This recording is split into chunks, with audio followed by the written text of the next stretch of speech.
തീർച്ചയായും നമ്മുടെ അഭിനന്ദനങ്ങൾ അദ്ദേഹത്തെ അറിയിച്ചിരിക്കുന്നു. തീർച്ചയായും ഈ ജയത്തിൽ വളരെ വലിയ വിജയമാണ് കൈവരിച്ചിരിക്കുന്നത്. എങ്ങനെയുണ്ടോ ഈ വിജയം? എങ്ങനെ പ്രതീക്ഷിച്ചിരുന്ന വിജയം തന്നെയാണ്, പക്ഷേ ഇടയ്ക്ക് എന്തെങ്കിലുമൊക്കെ ബുദ്ധിമുട്ടുകൾ നേരിട്ടിരുന്നോ ഈറ്റണലിൻ്റെ മുന്നോട്ട് പോകും? തുടക്കം മുതൽ അവസാനം വരെ തികഞ്ഞ പ്രതീക്ഷയിൽ തന്നെയാണ് പോയത്. കൃത്യമായ ബൂത്ത് തല പ്രവർത്തനം, സംഘപരിവാർ പ്രസ്ഥാനം ഒരുമിച്ച് നിന്ന് നടത്തിയ ഒരു സംഘടനാ പ്രവർത്തനം, 16ലെയും 21ലെയും 2ാം സ്ഥാനം ഇത്താണ് 1ാം സ്ഥാനത്ത് എത്തിക്കണമെന്നുള്ള ചിന്ത, ഒരു മാറ്റം, മോദിജിയുടെ ഭരണ നേട്ടങ്ങൾ ചാത്തന്നൂരിലും ഉണ്ടാവണമെന്നുള്ള ആഗ്രഹം, ഇതെല്ലാം കൂടി ചേർന്ന വിജയമാണ് ചാത്തന്നൂരിൽ ഉണ്ടായത്. ഒരു കമ്മ്യൂണിസ്റ്റ് കോട്ടയിൽ നിന്നാണ് ഒരു BJP വിജയിക്കുന്നത്.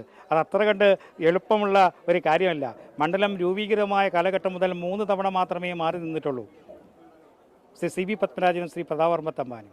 ഇത്തവണ നമ്മുടെ BJP കൊല്ലം ജില്ലയിൽ ഒരു മാറ്റത്തിന് തുടക്കം കുറിക്കുക.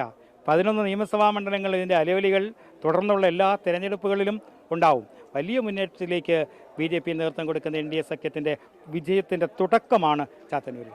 ചാത്തന്നൂരിൽ കഴിഞ്ഞ 2 തവണയായി താങ്കൾ തന്നെ സ്ഥാനാർത്ഥിയായി മത്സരിച്ചിരുന്നു. അപ്പം തുടർച്ചയായുള്ള ഈ ഒരു പ്രവർത്തനം, ജനങ്ങളുടെ ഇടയിൽ ഇറങ്ങിച്ചെന്നുകൊണ്ടുള്ള ആ പ്രവർത്തനം, അതൊക്കെ തന്നെയല്ലേ ഇപ്പോൾ ഈ വിജയം സമ്മാനിച്ചിരിക്കുന്നത്? അതെ, തുടർച്ചയായി പൊതുപ്രവർത്തന രംഗത്താണ് പൂർണ്ണമായും കഴിഞ്ഞ 4 പതിറ്റാണ്ട് ചാത്തന്നൂരിനൊപ്പമുണ്ട്.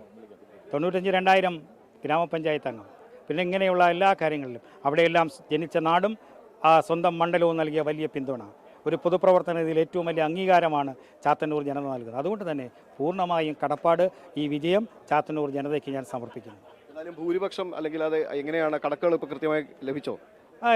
ഏകദേശം കണക്കിൽ ഞങ്ങൾ വിചാരിച്ച ഭൂരിപക്ഷത്തിലേക്ക് വന്നില്ല എന്നുള്ള യാഥാർത്ഥ്യം. അത് പല ഡീലും പല കാരണങ്ങളുമുണ്ട്. പക്ഷേ ആ വിജയം നേരത്തെ ഞാൻ പറഞ്ഞതുപോലെ അത്ര എളുപ്പത്തിലുള്ള വിജയമല്ല ചാത്തന്നൂരിൽ BJPക്ക് ഉണ്ടാക്കിയെടുക്കാൻ കഴിയുക എന്നുള്ളത്. അത് വലിയ വിജയം, ഈ വലിയ നേട്ടമാണ്.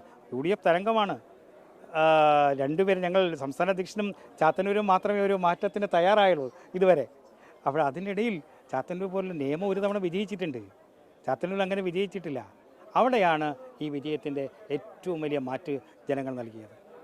തീർച്ചയായും അത് തന്നെയാണ് ഈ ഒരു വിജയം. അത് വളരെ വലിയൊരു വിജയം തന്നെയാണ് ജില്ലയെ സംബന്ധിച്ചിടത്തോളം. ജില്ലയിൽ ഒരു താമര വിരിയിക്കാൻ BB ഗോപകുമാറിന് സാധിച്ചിരിക്കുന്നു. ആ ഒരു വിജയത്തിൽ ആ ഒരു സന്തോഷം തന്നെയാണ് അദ്ദേഹം നമ്മളുമായി പങ്കുവച്ചത്.